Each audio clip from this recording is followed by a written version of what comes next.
Hi everyone, this is Komal from Ivara studio and academy और हमारी academy based है गुड़गांव में।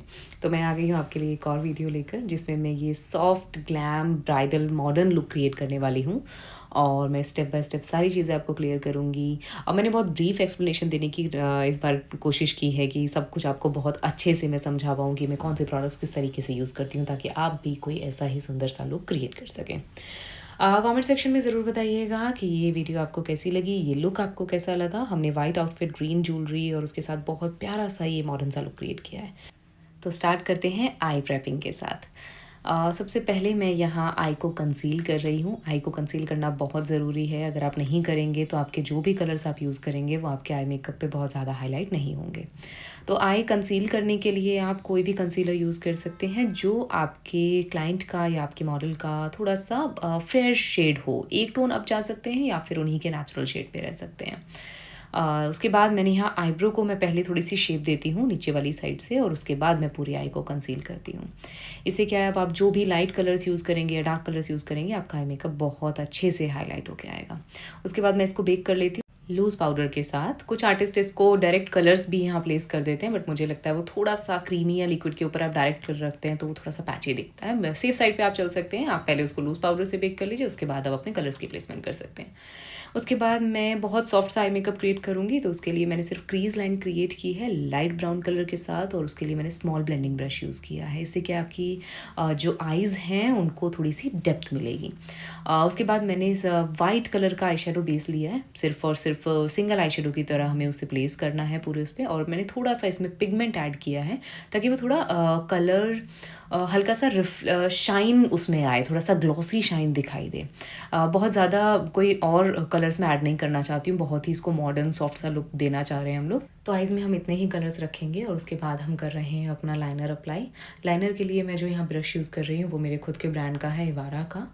और मैं यहाँ विंग लाइनर क्रिएट करना चाह रही हूँ क्योंकि आइज़ में हमने उतने ज़्यादा कलर्स यूज़ नहीं किए हैं कि हम लोग बहुत सॉफ्ट उस पर रहें। तो एक लाइनर, विंग लाइनर हम लोग क्रिएट कर सकते हैं आइज़ के अकॉर्डिंग। और हाँ, एक बात जो सब आपको बोलते हैं, अगर आपको मेरी वीडियोस पसंद आती है तो आप मेरे चैनल को सब्सक्राइब कर सकते हैं और बेल आइकन प्रेस कर सकते हैं। मैं ये आपको नहीं कहूँगी, अगर आपको सच में मेरी वीडियोस पसंद है तो आप ये खुद ही करेंगे, राइट। और जितना ज़्यादा आप एंगेज रहेंगे मेरी वीडियोस में, और जो भी क्वेश्चंस आपको आते हैं आपके मेकअप करते टाइम, जो भी आप प्रॉब्लम फेस करते हैं आपको, या फिर मेरी वीडियोस में भी आपको कुछ समझ नहीं आता है, तो आप कमेंट सेक्शन में मुझसे पूछ सकते हैं। अगर आप ज़्यादा से ज़्यादा क्वेश्चंस करेंगे तो मैं भी उतना ही मोटिवेट होकर आपके लिए नई नई वीडियोज़ लेकर आ पाऊँगी, जिसमें मैं आपको ब्रीफ एक्सप्लेनेशन के साथ बता पाऊँगी कि मैं क्या क्या प्रोडक्ट यूज़ कर रही हूँ और मैं कैसे, मेरी टेक्निक्स क्या हैं मेकअप करने की। अभी मैं जो यहाँ लाइनर यूज़ कर रही हूँ वो इंग्लॉट का है, और जेल आईलाइनर मुझे पर्सनली बहुत पसंद है। आप लिक्विड में भी जा सकते हैं, अगर आपका थोड़ा हाथ सेट है उनके ऊपर तो आप वो भी यूज़ कर सकते हैं। जेल आईलाइनर्स में ये है कि इनका स्टे बहुत अच्छा होता है, और ये ईज़िली तो नहीं, थोड़ा टाइम तो लगता है इनको सीखने में, बट येस आप प्रैक्टिस के साथ इसमें भी प्रो बन सकते हैं। तो जेल आईलाइनर में मैं ज़्यादातर इंग्लॉट का यूज़ कर सकती हूँ, लेकिन इसका ऑप्शनल एक ये भी है कि आप मैक भी यूज़ कर सकते हैं इसके ऑप्शन में। और आईलाइनर लगाने की टेक्निक्स मैं अपने शॉर्ट वीडियोस में भी बताती हूँ, तो आप शॉर्ट वीडियोस भी देखते रहिए। उसमें भी मैं मिनी ट्यूटोरियल्स लेकर आती हूँ, तो वो भी आपके लिए बहुत हेल्पफुल रहेंगे। विंग लाइनर लगाने की टेक्निक भी मैंने अपने एक शॉर्ट में बताई है, तो आप वो वीडियो देख सकते हैं। उसके बाद सबसे इम्पॉर्टेंट स्टेप हमारा होता है CTM। तो फेस को क्लीन करना बहुत इंपॉर्टेंट है। मैं ये स्टेप बाद में करती हूँ क्योंकि मतलब CT क्लेंजिंग एंड टोनिंग मैं पहले कर लेती हूँ, और मॉइस्चराइज़र मैं अपने आई मेकअप के बाद करती हूँ। इससे क्या स्किन बहुत सूदिंग रहती है और रिफ़्रेश रहती है जिस टाइम पे मैं अपना करेक्शन एंड बाकी चीज़ें ऐड करती हूँ। आगे के जो स्टेप्स हैं वो फॉलो करती हूँ। तो इसके लिए मैंने अभी जो यहाँ यूज़ किया है मॉइस्चराइज़र वो सेटाफिल का है, और उसके बाद उसे अच्छे से स्किन में अब्जॉर्ब करा दिया है। और अब मैं यहाँ कंसीलिंग करने वाली हूँ। करेक्शन की रिक्वायरमेंट मुझे नहीं लगती है मॉडल के फेस के अकॉर्डिंग। जब हमारे पास किसी भी मॉडल का या क्लाइंट का इतना ज़्यादा पिगमेंटेशन या कलर्स या बहुत ज़्यादा अगर आपको ज़रूरत नहीं है फेस पे कुछ भी, तो आप बहुत ज़्यादा लेयर्स क्रिएट मत कीजिए। मैं आपको यही एडवाइस करूँगी। तो इसलिए मैंने यहाँ सिर्फ कंसीलर यूज़ किया। क्रीमी कंसीलर्स मुझे बेस्ट लगते हैं। मैंने यहाँ मेकअप स्टूडियो का ओरिएंटल ओरिएंटल शेड यूज़ किया था। ओरिएंटल इनके अकॉर्डिंग थोड़ा सा ज़्यादा डार्क चाह रहा था, तो मैंने उसमें कैरिबियन को मिक्स किया है, तो उनका जो परफेक्ट शेड है वो बन गया है। कंसीलिंग में आपको हमेशा 1 या 2 शेड डार्क आप जा सकते हैं। बहुत फेयर शेड आपको नहीं लेना है। अगर आपने फेयर शेड लिया तो वो आपका मेकअप ऑक्सीडाइज हो जाएगा। इसलिए आपको एक डार्क या फिर मतलब उन्हीं का शेड, नेचुरल शेड, या फिर उनसे 1 शेड डार्क, 2 शेड डार्क आप कंसीलिंग यूज़ कर सकते हैं। उसके बाद देखिए आप, मैं फाउंडेशन का जो इनका शेड है उससे मैच कर रही हूँ। तो आप कभी भी एक शेड पे फाइनल मत कीजिए। अगर आपको नहीं लगता है कि आपको लग रहा है कि ये जा रहा है, लेकिन वो कई बार लाइट हो सकता है, डार्क भी हो सकता है, तो आप 2-3 शेड पहले यूज़ कीजिए। फेस की जो ये नेक वाली साइड होती है, यहाँ से आप टेस्ट कर सकते हैं, और जो शेड आपको उनके लिए परफेक्ट लगता है वो आप ले सकते हैं। एक टेक्निक और आपको बताती हूँ कि अगर अब कभी भी आप लाइट शेड यूज़ मत कीजिए। आप थोड़ा सा डार्क ज़रूर जा सकते हैं। अगर आप डार्क जाएंगे तो आप हाईलाइटिंग करके फेस में बाद में कंसीलर ऐड करके उसको इक्वल लेके आ सकते हैं। लेकिन अगर आपने पहले ही लाइट शेड चूज़ कर लिया और फिर आप बाद में हाईलाइटिंग अगर करते हैं तो वो बहुत ज़्यादा फेयर हो जाएगा उनके अकॉर्डिंग। तो या तो आप नेचुरल पे रहिए, या फिर अगर थोड़ा बहुत आपको लगता है 1-2 टोन, 1-2 भी नहीं, 1 टोन डार्क आप दे सकते हो। तो मुझे इनका परफेक्ट शेड मिला। और हाँ, जो मैं फाउंडेशन यहाँ यूज़ कर रही हूँ वो है फॉरएवर 52। मैं बहुत हाई ब्रांड्स यूज़ नहीं करती हूँ अपनी वीडियोज़ में। ज़्यादा से ज़्यादा कोशिश करती हूँ, क्योंकि मेरी वीडियोज़ ज़्यादातर फ्रेशर स्टूडेंट्स या फिर जो अभी अभी नया नया बिल्कुल थोड़ा बहुत एक्सपीरियंस है वो लोग ज़्यादा देखना पसंद करते हैं, और क्वेश्चंस भी उन्हें ही होते हैं। तो मैं थोड़ा ट्राई करती हूँ कि थोड़े अफोर्डेबल प्रोडक्ट्स के साथ मेकअप करूँ, ताकि आप लोगों को बहुत ज़्यादा प्रॉब्लम ना आए कि हाई एंड ब्रांड्स के साथ ही मेकअप कैसे करना है। तो आप सीखेंगे कैसे? अगर डायरेक्ट आपको हाई एंड ब्रांड्स आपको मिल ही रहे होंगे तो आपकी प्रैक्टिस अच्छे से नहीं हो पाएगी। तो आप प्रैक्टिस करते रहिए, मेरी वीडियोज़ ऐसे ही आपके पास आती रहेंगी। ओके, सो पहले हमने अपना फाउंडेशन पूरा फेस को कवर किया। अब नेक कवर कर रहे हैं, और हमारा आउटफिट वाइट है तो उसको कवर तो करना बनता है। तो टिश्यू पेपर के साथ पूरा आउटफिट कवर कर लिया है, ब्लाउज़ कवर कर लिया है, और अब उसके बाद हम कर रहे हैं नेक का फाउंडेशन। तो जो फाउंडेशन हमने फेस पे दिया है, सेम वही फाउंडेशन आपको नेक पे भी अप्लाई करना है। उसको अच्छे से ब्लेंड कर लेना है, जैसे आपने फेस पे ब्लेंड किया है। और मॉइस्चराइज़ करते टाइम भी आपको ध्यान रखना है कि आपको नेक को भी पूरा मॉइस्चराइज़ करना है, उसके बाद ही नेक पे फाउंडेशन अप्लाई करना है। उसके बाद हमारी आती है हाइलाइटिंग। हाइलाइटिंग हम करते हैं एक लाइट शेड के कंसीलर के साथ। तो यहाँ जो मैंने कंसीलर यूज़ किया है वो फॉरएवर 52 का कंसीलर है। अब ये हाइलाइटिंग वाला जो स्टेप है ये बहुत मैंडेटरी स्टेप नहीं है। अगर आपको लगता है कि रिक्वायर्ड है आप तभी हाइलाइटिंग कीजिए, अदरवाइज़ आप इसको स्किप भी कर सकते हैं। और हाँ, कभी कभी फाउंडेशन जैसे अगर आपको लगता है कि थोड़ा डार्क जा रहा है, मैच नहीं हो रहा है, उस टाइम पे हाइलाइटिंग वाला जो स्टेप है, मतलब जो भी आप कंसीलर यूज़ करते हो, ये उसको कहीं ना कहीं स्किन के आपके फाउंडेशन के साथ मर्ज कर देता है। और आपको जो लाइट शेड चाहिए, जो आपने डार्क यूज़ कर लिया था, उसको ठीक करने के लिए अगर आपको लाइट चाहिए थोड़ा सा, तो आप हाईलाइटिंग वाला स्टेप यूज़ कर सकते हैं। और कई बार ये भी होता है कि मेकअप्स में भी डिपेंड करता है, आप पार्टी मेकअप कर रहे हैं, आप ब्राइडल कर रहे हैं, नाइट का है या मॉर्निंग का है। मॉर्निंग के मेकअप्स में हाइलाइटिंग की बहुत ज़्यादा ज़रूरत नहीं होती है, तो आप एक ही शेड के साथ आगे कंटिन्यू कर सकते हैं। आपको इस कंसीलर को भी बहुत अच्छे से ब्लेंड करना है, जैसे आप अपने फाउंडेशन को करते हैं, और ये अच्छे से फिर आपके फाउंडेशन के साथ मैच हो जाएगा। जो हाइलाइटिंग वाले एरियाज़ होते हैं वो बेसिकली यही होते हैं जो आपने देखा अभी, फॉरहेड वाला, हमारा सेंटर वाला एरिया, अंडर आई वाला एरिया, और थोड़ा सा जॉ लाइन वाला एरिया, उसको आप हाईलाइट कर सकते हैं। क्योंकि जो बाकी एरियाज़ होते हैं वहाँ पे हमारे कॉन्टूर, ब्लश, ये सब कुछ जब आता है तो वैसे ही वहाँ एड ऑन्स ऑलरेडी हो जाते हैं, तो वो कलर वैसे ही डिफरेंट होता है वहाँ पर। उसके बाद मैं इसको बेक कर रही हूँ। बेक करने के लिए मैंने जो लूज़ पाउडर यूज़ किया है वो हुडा ब्यूटी का है, और हुडा ब्यूटी का शेड है ये पाउंड केक। फेयर टोन में है हमारी मॉडल, तो उसके लिए पाउंड केक वाला पाउडर बहुत परफेक्ट शेड है इनका, तो आप ये यूज़ कर सकते हैं। उसके बाद सबसे पहले मैंने अंडर आइज़ को जो है बेक किया है, बिकॉज अंडर आई वाला एरिया सबसे पहले क्रीज़ करना स्टार्ट करता है कोई भी आप लिक्विड या क्रीमी प्रोडक्ट दे रहे हो तो। और हमेशा क्लाइंट को बोलो कि आप वो ऊपर देखें, और जब ऊपर देखेंगे उसके बाद पहले ब्लेंडर के साथ उसे ब्लेंड कीजिए, उसके बाद ही आप अपना पाउडर वहाँ अप्लाई कीजिए। अगर आपने पाउडर ऐसे ही लगा दिया तो जो क्रीज़ वहाँ ऑलरेडी बनी हुई थी वो वैसे की वैसे ही कलेक्ट हो जाएंगी। और इन केस कभी आपको लगता है कि वहाँ फिर भी क्रीजेस पड़ रही हैं, तो उसके लिए मैं एक और टेक्निक आपको बताती हूँ कि आप क्यू टिप के साथ उसको थोड़ा थोड़ा निकाल सकते हैं, और उसके बाद आप ब्लेंड करके पाउडर के साथ बेकिंग कर सकते हैं। उसके बाद मैंने पूरे फेस को पाउडर के साथ लॉक कर लिया है, अच्छे से बेक किया है, और जो हमारा अंडर आई वाला एरिया था वहाँ से भी जितना भी एक्सेस पाउडर था उसको भी अच्छे से लॉक कर दिया है पाउडर के साथ। और उसके साथ साथ नेक को भी हमने अच्छे से लॉक कर लेना है, ताकि जो हमारा जो लिक्विड या उसको अच्छे जो भी हमारा फाउंडेशन है उसे अच्छे से स्टे मिल सके। पाउडर की क्वांटिटी भी मैटर करती है, मतलब आपको बहुत अच्छे से बेकिंग करनी होती है, अदरवाइज़ आपका पाउडर लॉक नहीं होगा और वो बार बार टच करने से बाहर निकलता रहेगा। तो इसलिए बहुत अच्छी क्वालिटी का पाउडर और बहुत अच्छे से आपको उसे लॉक करना है। और लॉक करने के बाद मैं अपनी बाकी चीज़ें करती हूँ, जैसे कि उसके बाद हम आईब्रोज़ को सेट करेंगे। आईब्रोज़ के लिए मैं आपको कभी भी डायरेक्ट ब्लैक कलर नहीं पिक करना है, क्योंकि उससे किसी की भी इंटेंस आईब्रोज़ अगर पहले से हैं तो वो और ज़्यादा डार्क दिखेंगे। तो उसके लिए आप डार्क ब्राउन कलर यूज़ कीजिए। अगर किसी की आईब्रोज़ बहुत ही लाइट हैं तो उसके लिए थोड़ा सा आप लाइट ब्राउन की साइड ही रहें। लाइट ब्राउन में थोड़ा सा डार्क ब्राउन मिक्स कर सकते हैं। उसके बाद स्पूली के साथ मैंने इसे पूरा कॉम कर लिया है, जिससे कि जो भी हेयर की डायरेक्शन है वो वहाँ पर अपनी जगह पर सेट हो जाते हैं। तो आप इसके लिए पहले ब्राउज़ के लिए जेल प्रोडक्ट्स कुछ आते हैं, वो भी यूज़ कर सकते हैं उनको सेट करने के लिए। बाकी मुझे लगता है कि फिर भी आपको उसे लॉक करने के लिए पाउडर की रिक्वायरमेंट होती ही है, तो मैं तो डायरेक्ट पाउडर के साथ ही कई बार कर देती हूँ। उसका भी स्टे बहुत अच्छा रहता है। हमेशा ध्यान रखिए आईब्रोज़ को जब भी आप कलर करते हैं तो आप हमेशा सेंटर से स्टार्ट कीजिए, आर्च बनाइए, उसके बाद ही आप फ्रंट को कीजिए, अदरवाइज़ फ्रंट बहुत ज़्यादा आर्टिफिशियल दिखाई देता है। उसके बाद मैं यहाँ रेने का मस्कारा यूज़ कर रही हूँ।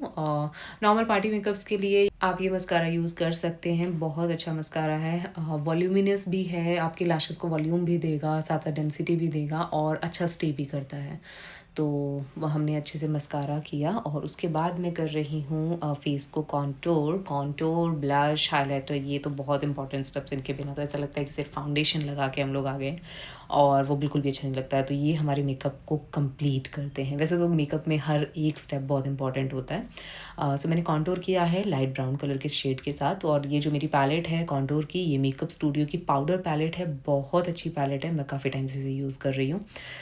इस ब्रश के साथ मैंने कॉन्टोर को अप्लाई किया, उसके बाद मैंने नोज़ का कॉन्टोर किया। उसके लिए मैंने एक स्मॉल ब्लेंडिंग ब्रश यूज़ किया है, उसे आपको बहुत सॉफ्टली यूज़ करना है। वैसे कोई लाइन क्रिएट नहीं होनी चाहिए, आपको नोज़ के कॉन्टोर को नीचे की साइड ब्लेंड करना है, और ब्रश भी बहुत सॉफ्टली यूज़ करना है, अदरवाइज़ आपकी एक हार्श लाइन क्रिएट हो जाएगी और फिर वो आप उसे ब्लेंड नहीं कर पाएंगे, तो वो बहुत ही आर्टिफिशियल लुक देती है। तो आपको नेचुरल थोड़ा दिखाना है तो थोड़ा सा सॉफ्टली और लाइट कलर के साथ इसे आप ब्लेंड कीजिए।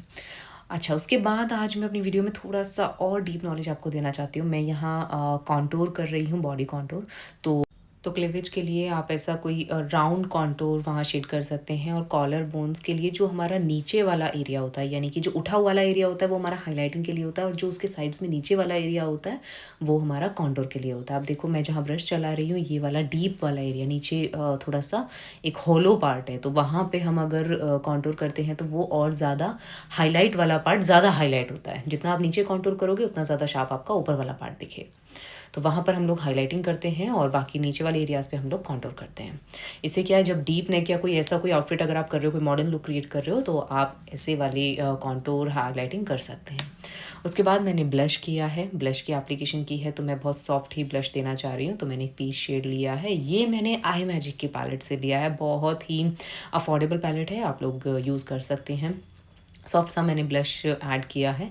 उसके बाद मैं एक यहाँ मुझसे छोटी सी मिस्टेक हुई, मिस्टेक्स भी दिखानी आपको ज़रूरी हैं। तो जब हम मस्कारा एप्लीकेशन करते हैं उस टाइम पे कहीं ना कहीं मस्कारा लग जाता है, तो उससे आपको घबराना नहीं है। अगर कभी ऐसा हो जाता है तो मस्कारा को ड्राई होने के लिए छोड़ दीजिए, और उसके बाद अपना स्पूली लेके जब वो बहुत अच्छे से ड्राई आउट हो जाए, उसके बाद स्पूली के साथ आप उसको बहुत अच्छे से क्लीन कर सकते हैं, वो बहुत आराम से निकल जाएगा। तो मैंने यहाँ जितना भी मेरा मस्कारा एक्स्ट्रा कहीं भी अप्लाई हो गया था गलती से, उसको मैंने धीरे धीरे एक क्लीन स्पूली के साथ रिमूव कर लिया है। अब यहाँ पर मॉडल की थोड़ी फाइन लाइन स्माइल लाइंस आ रही थी, तो स्माइल लाइंस को रिमूव करने के लिए मैंने इसका एक मिनी ट्यूटोरियल भी बनाया था, तो आप देख सकते हैं वो भी जाकर। और स्माइल लाइंस जब भी किसी क्लाइंट की आती हैं, नेचुरल है, किसी की भी आ सकती हैं, तो आप ये टेक्निक फॉलो कर सकते हैं। आप क्यू टिप के साथ जो भी वहाँ एक्सेस प्रोडक्ट कलेक्ट हुआ है उसको आप रिमूव कर सकते हैं सॉफ्टली बिल्कुल, और उसके बाद वहाँ पर आप थोड़ा सा पाउडर एप्लीकेशन कर सकते हैं। इससे क्या है, वहाँ का जो एक्सेस प्रोडक्ट था वो निकल जाएगा, जो भी वहाँ पार्ट में कलेक्ट हुआ हुआ है जो, वो निकल जाएगा और उसके बाद वहाँ पे जो बेस है वो बिल्कुल स्मूथ हो जाएगा। उसके बाद पहले आपका आता है कॉन्टूर, फिर आपका आता है ब्लश, और ब्लश के जस्ट ऊपर आपका एरिया होता है वो होता है हाईलाइटिंग के लिए। तो हाईलाइटिंग मैंने यहाँ स्टार्ट की है। हाईलाइटिंग के लिए मैंने एक सिल्वर शेड ही यूज़ किया है, और जो पैलेट मैं यूज़ कर रही हूँ वो ओफ्रा की पैलेट है, मुझे बहुत पसंद है, मैं ज़्यादातर यही पैलेट यूज़ करती हूँ। बहुत सारे ऑप्शंस हैं, आप थोड़ा और मैक में भी जा सकते हैं, मैक का एक सॉफ्ट एंड जेंटल आता है वो भी ले सकते हैं, और भी हैं थोड़ा, और डियोर वगैरह अगर आप थोड़ा हाई एंड में जा सकते हैं। मैं मानती हूँ हाइलाइटर के लिए थोड़ा-सा आप अच्छा इन्वेस्ट कर सकते हैं, क्योंकि ये चीज़ थोड़ी-सी इम्पॉर्टेंट है कि जो फेस पे एक शाइन देती है, ग्लो देती है, जिन्हें ग्लॉसी शाइन चाहिए होती है, तो एक अच्छा हाइलाइटर आप ले सकते हैं। ओके, हाइलाइटर के साथ मैंने अच्छे से पहले अपने दोनों साइड फेस के साइड्स को किया कवर, और उसके बाद मैंने नोज़ का और फॉरहेड के सेंटर को मैंने कवर किया हाइलाइटिंग के साथ। उसके बाद हम लोग आते हैं लिपस्टिक पर। तो लिपस्टिक की एप्लीकेशन के लिए मैंने यहाँ एक पीच शेड यूज़ किया है, और जो ब्रांड मैं यहाँ यूज़ कर रही हूँ वो है मेबेलिन। मेबेलिन का सेडक्ट्रस लिप शेड है, ये मेरा फेवरेट शेड है। और अगर आप कोई ऐसा मॉडर्न सॉफ्ट लुक क्रिएट कर रहे हैं, कोई ऐसा सॉफ्ट लिप्स शेड चाहते हैं, बहुत डार्क कलर्स में नहीं जाना चाहते, तो सेडक्ट्रस आप चूज़ कर सकते हैं, बहुत प्यारा शेड है। स्टे भी बहुत अच्छा है, प्लस कलर भी बहुत प्यारा है। तो लिपस्टिक के एप्लीकेशंस के लिए मैंने बहुत सारे मिनी ट्यूटोरियल्स बनाए हुए हैं, कहाँ से आपको स्टार्ट करना होता है लिप्स के अराउंड, क्या क्या चीज़, कैसे आपको ब्रश यूज़ करना होता है, और कैसे आप एक फ्लॉलेस लिपस्टिक की लाइनिंग कर सकते हैं, वो सारे मैंने मिनी ट्यूटोरियल्स में आपको बताए हुए हैं। फिर भी मैं आपको बता देती हूँ कि आप लिपस्टिक के एप्लीकेशन के लिए हमेशा जब स्टार्ट करते हैं तो आप सेंटर के वी जो आपका बना होता है वहाँ से आप स्टार्ट कीजिए। वी वाली शेप आजकल कोई पसंद नहीं करता है, अभी थोड़ा राउंड में लिप शेड्स ज़्यादा लोग पसंद करते हैं, और ट्रेंड में भी वही है, तो आप उसी को फॉलो कीजिए। उसके बाद आप सबसे पहले आप आउटर लाइंस कर सकते हैं, आपका अगर कंफर्ट बनता है तो उसके लिए आप पहले लिप पेंसिल्स भी यूज़ कर सकते हैं। लिप पेंसिल किसी भी ऐसे ही शेड की जो थोड़ा इस लिपस्टिक के मैच का हो, आप यूज़ कर लीजिए। मेरा कंफर्ट बनता है मैं ब्रश के साथ ही लिप लाइनिंग करती हूँ, तो मैं पहले अंदर फिल कर लेती हूँ, फिर जो भी एक्स्ट्रा प्रोडक्ट बचा है मेरे ब्रश में उसके साथ मैं लिप लाइनिंग करती हूँ। इससे क्या, अगर थोड़ा बहुत अगर आपके आउटर भी निकल जाता है, अभी थोड़ा आउट आपकी लिपस्टिक चली जाती है, तो you can use a concealer. जो भी आपने हाइलाइटिंग के लिए शेड यूज़ किया था कंसीलर का फाउंडेशन के बाद, वही शेड के साथ आप लिपस्टिक का जो एंड होता है जहाँ भी आपका आउट हुआ है, वहाँ आप उसे कॉर्नर्स को थोड़ा सा शार्प कर सकते हैं उसकी हेल्प से। तो ये हुआ हमारा मेकअप कंप्लीट, और अभी ये है हमारे मेकअप के बाद का मॉडल का ये सुंदर सा लुक। अभी आप देख सकते हैं मैंने सिर्फ लैशेज़ अप्लाई की हैं, और अंडर आई में थोड़ा सा लाइट ब्राउन कलर का शेड मैंने ऐड किया है, और उसके बाद ये लुक हमारा कुछ ऐसा आया है। अगर अभी भी आपको कुछ भी क्वेश्चंस हैं, कुछ भी समझ नहीं आया है, तो आप प्लीज़ मुझे कमेंट सेक्शन में बताइए ये लुक आपको कैसा लगा है, और मैं ट्राई करूँगी कि आपके लिए ज़्यादा से ज़्यादा वीडियोस लेकर आ पाऊँ। और आप मुझे बताइए कि नेक्स्ट वीडियो मैं किस टॉपिक पर बनाऊँ, आपको क्या चीज़ क्लियर नहीं है अभी तक मेरे वीडियोस देखने के बाद भी। तो आउटफिट और ज्वेलरी फाइनल करने के बाद कि हम कर चुके हैं अपना मॉडर्न ब्राइडल लुक कंप्लीट, और आपको कुछ भी समझ में नहीं आया तो आप पूछ सकते हैं। और अगर आपके पास ऐसी कोई भी ब्राइड आती है जो बिल्कुल मिनिमल मेकअप चाहती है, सॉफ्ट लुक चाहती है, तो आप ऐसा एक लुक क्रिएट कर सकते हैं with soft eyes, just a wing liner and the soft lips. और मैं ये सारे लुक्स अपनी basic to advance intensive makeup course में भी टीच करती हूँ, तो जो भी स्टूडेंट इंटरेस्टेड है ऐसा कोई कोर्स करने में, they can come and enrol for my classes. My next batch is going to start soon, and contact us to know the amazing offer going on. और ऐसे लोग सीखने के लिए मेरी वीडियोस को देखते रहिए. Thank you so much for watching the whole video.